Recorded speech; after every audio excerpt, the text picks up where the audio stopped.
এক এক কেজি এলাচের ভিতরে প্রায় 200-300 টাকা বাড়ছে। এক এক কেজি গোলমরিচের ভিতরে 200-250 টাকা বাড়ছে। দারচিনির কেজি প্রতিতে 50 টাকা বাড়ছে। কুরবানির ঈদে বাড়বে মশলার দাম, এ যেন স্বাভাবিক বিষয়। কারণ পশুর মাংস রান্নায় গরম মশলার বিকল্প নেই। এ সুযোগ কাজে লাগিয়ে ব্যবসায়ীরা যেন নামেন দাম বাড়ানোর প্রতিযোগিতায়। তবে স্বল্প আয়ের মানুষের কাছে তা পাহাড় সম চাপ।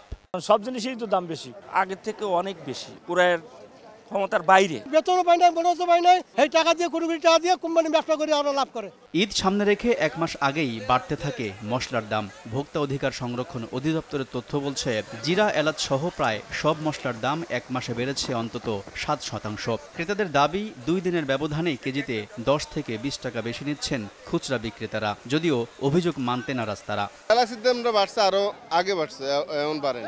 পাইকারি এলাকা ব্যস্ত কোনো অসুবিধা হয় না, কারণ খুচরা এলাকা ব্যস্ত অসুবিধা। মশলার পাশাপাশি চিনি ও সেমাই কিনতেও দোকানে ভিড় করছেন ক্রেতারা। এতে বেড়েছে বিক্রেতাদের ব্যস্ততা। সেমাই চাহিদাটা অনেক বেড়ে গেছে। আমরা আশা করছিলাম মশলার দামটা অনেক হয়তো চাহিদা থাকবে, কিন্তু সেমাই চাহিদাটা একটু বেশি। ডলার সংকট ও এলসি খোলার জটিলতার অজুহাতে এবার রোজার পর থেকেই বাড়তে থাকে মশলার দাম। এলাচ কেজিতে 800 থেকে 1000 টাকা বাড়িয়ে বিক্রি হচ্ছে 3200 থেকে 3800 টাকায়। জিরা, দারুচিনি ও গোলমরিচের দাম কেজিতে বাড়ানো হয়েছে 100 টাকা পর্যন্ত।